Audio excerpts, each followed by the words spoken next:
Yes, people, what's going on? I'm Jay Sean and this is UrbanVibezTV. Keep it locked.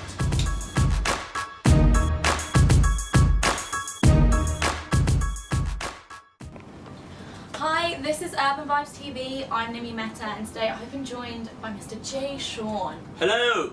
Jay, can I ask you something? Yes. See, now I just felt weird calling you Jay. Why? I don't know, because it's Jay Sean. It feels like one word. Yeah. Like Jay Sean. Or is it Mr. J? Oh, I like Mr. Mr. J. Sean. Mr. Sean is nice. Master. Mr. Sean is nice. Well, that's... Oh, I like... Hey, I mean, I didn't tell you to say that, but okay. Let's go with that. So, first things first, Yes. Are you enjoying the weather here? Because it's been pretty amazing. With some... Hello? He's being a bit of a diva. Why do you think these haven't come off? It's because it's too sunny in England that I had to continue the vibe even when I walked indoors. I think we should do this together. What do you think? I see you have yours on. I'm thinking I should just do this as well. I love it. Yeah? Let's do it. How do Celebrating we look? celebrating British weather. Yeah? Yes, your hands a bit. Oh, Yeah, because of the... Should we sort it out? Yeah, there you go now. There you go. Okay, great. Nice. Okay, Yes. talking about the UK. Yes. How does it feel to be back here? Because your UK fans have missed you. I know, man. Let me tell you first up, it's one of the hardest things about living abroad. You know, you miss your family, you miss your friends, and you know, you miss your fans. But you know, you gotta go to where your work's at, man. Like I said, I'm signed to Cash Money, and they're based in America. I have meetings once or twice a week with them. So imagine I can't fly back and forth. I had to move. And if tomorrow they go and move to flipping Iceland, I'll have to go to Iceland. That's how it is. You got to go to where your work's at, you know. Yeah. So like you have a huge fan base here in the UK and the US, like you just said. And how has it been? Is it difficult to juggle the two? Like I said, the hardest thing is keeping everybody happy. I think one of the hardest things about the British fan base is that they do, especially as English people, let's be honest, we have this thing like, oh, sell out, innit? Man's a sellout, he's going to America, he's forgotten about us. But I don't know why they always pick on America. Like I said, if I went to Portugal, they wouldn't say anything. Yeah. They wouldn't say, oh, man's going to Portugal and then he's forgotten about. They wouldn't say that. That's a great voice, by the way. It is. That's my generic Asian voice. You know what I mean? Jay Sean on that. Oh yeah, Giza. Oh, and you've got the gun. Oh, Giza, yeah, sick man. You're a neutron Mars away, bruv. That's a sick one, bruv. You get me? Yeah, that's my Indian. That's nice. Yeah. Okay, so Jay, I want to ask you, is there anything special that you noticed about me today? Neat. Hello. Hello. She's wearing a white netted top. Oh, the neon. Yeah. The neon thing, of course. Yeah. Do you like it? Yes, I actually love it. It's working. It's working. Yeah, I like that. I like the colour. It's good. So enough about my neon jacket. Yeah. Let's talk about your new album, Neon. Boom. You see that? Just like that. Just like that. Just like that. Let's talk about it. Yeah, please. it's available for pre-order on iTunes. It is. A lot of people don't know what that means. I think especially the Asians get very suspicious when they go and pre-order and they don't see the immediate purchase. They're like, hold on, wait a minute, I gave you money, what's going on? Yeah. There's no evidence here. Yeah. So I think that's what's going on with the Indians. I don't think they want to pay for it without until receiving it. So for those of you that are worried about those kind of things, it's going to be actually available for purchase, like as in, you give the money, you get it on the 30th of July. No negotiations either. No negotiations, yeah, set price. Yeah, don't try to barter with iTunes, they do not have it. So yeah, that's on the 30th of July, but like I said, for the hardcore fans have already gone out there and the thousands have gone and pre-ordered already, which is amazing, so thank you for that. Yeah, talk us through this album, because it's got a different vibe to what we've been used to. Well, it's actually going back to what you've been used to, you see, because a lot of my fans who knew me for Ride It and knew me for Stay and knew me for Maybe, knew me for the R&B soulful vibe, which I love, my heart's always there. But my biggest hits have been pop music, and that is the thing that we fight with most as artists. It happens to everyone. Even rappers, alright? Some of the rappers' biggest hits are their more poppier ones. Yeah. That's just how it is. The whole world is more into pop. R&B is a niche genre. But I was not interested in that anymore. I got to the point where I felt like pop music, a lot of it has become so soulless. It's become so... it's just like, let's try to do the dumbest thing and say the dumbest thing we can say and get little kids get it stuck in their heads. And I want to be a part of that, man. I consider myself a real vocalist, a real singer, a real artist. So I'm going back to my real music, and that's what this album is. That's awesome. So originally it was meant to be released. It got Loads pushed of time, back. Was that because You weren't happy? Or Yeah, you changed a few couple of things? times it was because I wasn't happy. For example, with the there was a couple of songs on the album which did fit this new kind of trend, and then I listened to it and I felt when I listen to an album, right, I listen to it from start to finish, and it has to take me somewhere on a journey. When something pokes out or sticks out too much, it says to me that you didn't think about that song. You put that in because someone told you you need a hit, or you need to work with this producer, and then it sounds so different to the rest of the album that it doesn't give you a right feeling. And I had a couple of those, and I had to cause an uproar literally, and it was people weren't happy, but I wasn't happy. Yeah. I'm not putting it out there if my fans know that that's a suspicious move. Do you know what I mean? So a couple of times, but then a couple of the other pushbacks happened because of the label.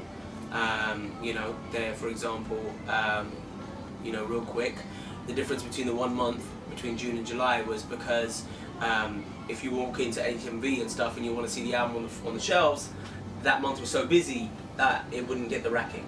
And I didn't want that. I was like, you know what?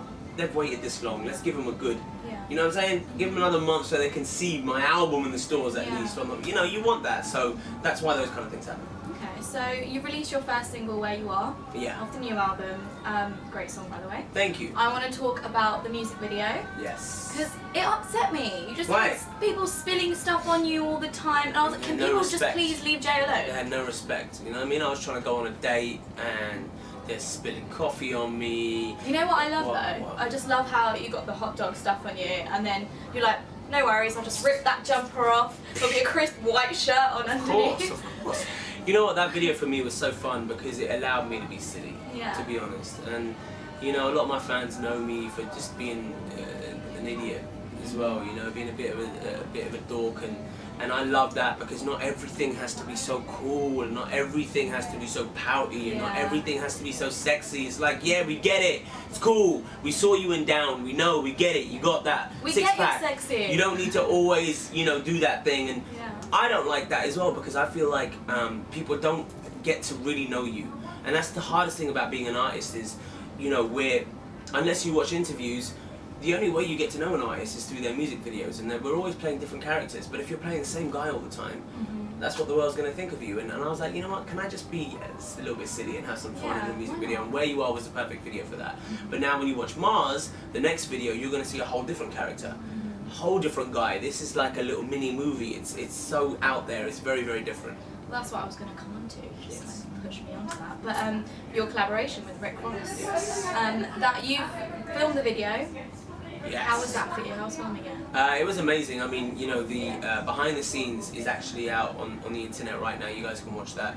But filming that video was crazy, man. It was like, we think this is hot, right? Let me tell you something. I was in the middle of a desert in LA and burned, like scorching hot, and I was wearing a blazer and a suit thing, and I was dying. But luckily there was one scene where I got to take that all off. So it was alright. I managed to cool down a little bit, but that video was so nuts for me. It's one of my favorites. It is my favorite song on your album, Thank Mars. you. It's got a, like you said, back to your old school kind of R&B soul. Yeah. It's got a like sexy raw vibe about it. Yeah. Talk me through that song because I wanted to do a song like that since Ride It. Ride It for me has always been a very special song. It was never written to be a hit, ever. When we wrote that song, we did it on a vibe.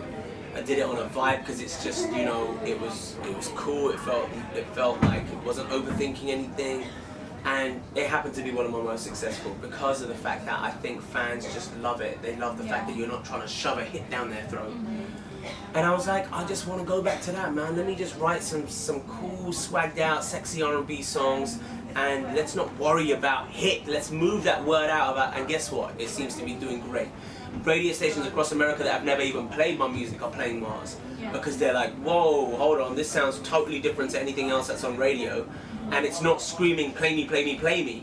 You just like the song, you know, and it's the first time I got to sing in falsetto. I was just about to say, and different. I would do some of it for you if I wasn't so messed up, which is why why I'm wearing these, because my eyes are very, very red, and I didn't want you guys to think I'd been smoking some weed or something before I did this. So yeah, that's why I'm wearing them as well. But yeah, man, I'm singing a falsetto, and it's soulful and it's fun and it's just, you know, it's not overthinking anything. Cool. So the rest of your album, you've got big features on it. You've got like Mars, you've got Rick Ross, you've got Ace Hood, Busta Rhymes. Yeah. These guys are like huge players in the hip hop game. How was it working with them? That's the reason I did that, because I mean, there's a lot of artists who I'm actually friends with now who I wanted to work with on the album.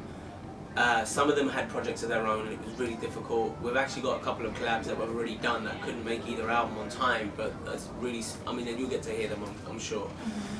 But these ones I wanted to lock in were Ace Hood and Busta, especially Ace Hood. Let me tell you something, I don't know if you guys know too much about him here, but in America he's such a big deal at the moment because he's that next to blow. You know, like you had your J. Cole's and you had your Kendrick Lamar's and Big Sean's who were the next.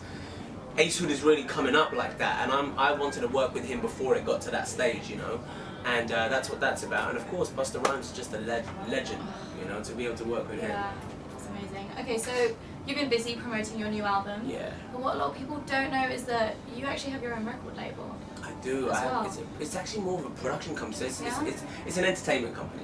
So it's more than just records. It's music. It's comedy. It's film. It's beatboxing.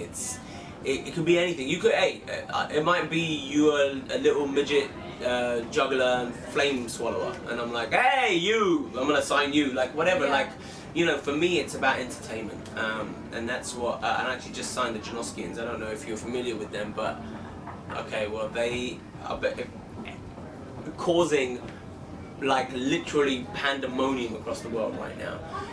They're like 5 little Justin Biebers. You look them up. They are crazy, except they're not a boy band, they're comedians. Okay. So what they do is they take the piss out of boy bands. And girls absolutely love them, guys love them. I've just signed them. There were 10,000 fans waiting for them in Hyde Park. Jay, I'm going to switch it up now. Yeah. Yes. We're going to talk about Twitter. You're a regular user of Twitter with your millions of fans, I'm sure. Yes. Have you heard about any... Sorry, this is my dude right here from America. Oh, okay. Yeah. Yes. You're done? Yes, Yeah. that moment's done. Okay. These Twitter feeds that have been going on, what are your thoughts on them? I don't get caught up in it, man. I think a lot of the time people do it for publicity. I think people do it to get in the papers, they do it to get in the blogs. Whatever, it's like I don't care. Honestly, I really don't care about all that stuff. Yeah. Okay, so I just want to know who Jay Sean would be backing. If Twitter got taken to the streets, I want to know who Jay Sean would be backing. And I had to like really... Yeah, so I'm going to throw you a few names and you've got to choose out of the names. Let's go. Okay, ready? Sierra versus 50 Cent. Oh, they're beefing. Well, Sierra, because I know her and I've actually done a song with her. So I'd have to back my girl. She's super hot. Yeah, she is she's tall, way taller than me. Very tall. Yeah. Okay, well Sierra, Jay's got your back. I got your back, girl. Chris Brown versus Drake. Drake, man. It's my boy. It's my label buddy. Yeah. Okay. I have to take it to the streets, you know what I'm saying? Well, that's what I'm saying. Nicki versus Mariah. Nicki's your girl. I've answered that for you. But then Nick Cannon is my boy. And he's like such a nice guy. And I love Mariah Carey. So with that one, I'd probably go, girls, calm down. I love you both. Yeah. Now let's both kiss and make up. A lot of that kissing. Lovely. And making Wouldn't you just upset Nick though? Or Nick would be there too? He'd probably be watching and saying the same type of advice. Okay. So again, Chris Brown versus Frank Ocean. I'd take Frank Ocean's side again, only because I think Frank Ocean is a game changer. Yeah. Let me tell you something, he made me check myself. When he came out, I literally went, well, I don't know anything right now, because this dude just blew my mind. Yeah. And I had to like really, very, very inspirational. Okay, so last one, Azalea Banks versus Iggy Azalea. I mean, that's kind of a bit of a moot point for me. I don't really know either of their stuff. I know Azealia. I only know one song from Azealia. Okay, so we'll just put her then. Sure. Yeah. Okay, great. So next, I want to talk about style. Yes. I want to talk about your image. Yes. Is this something you think about, or is it just a love me for me, people? Love me for me, people. I mean, it's actually basically comes down to whatever I manage to squeeze in my suitcase when I leave. I don't think about what my outfits are. I just go, put it in there, and then I'll open it and go, oh crap, I forgot those shoes, doesn't go with that, and now what am I going to do? And yeah, it's whatever I can pick out of the suitcase that manages to go together well. Okay, cool. Okay, so we want to know, your UK fans out there want to know when you'll be back in the UK next, and when we'll be able to go to a Jay Sean gig or a concert. The last concert I had was in Hammersmith Apollo last year, and that was amazing. I brought the whole band down. That's what I'm going to do. I mean, I think I might be appearing at some of the festivals coming up in a few months. Okay, cool. Which is going to be probably a modified show. Like, it won't be the whole band, but I want to bring, when I tour, it will be the entire band, the beatboxing, the dancers, the drum, the whole thing, you know what I mean? And we'll let you know about that when I put the Neon tour together. Cool, so like maybe your people can call my people. We can arrange something. I love that. Is that basically my mum's going to call your mum? I hope so. Say, listen. Maybe we can have like a family dinner before, maybe? Yeah, sure. Yeah, Let's do that. Cool. Let's do that. Well, thank you so much for joining me today, Jay Sean. It's been a pleasure. Good luck with your new album. Neon, buy it in stores 30th of July. You know this!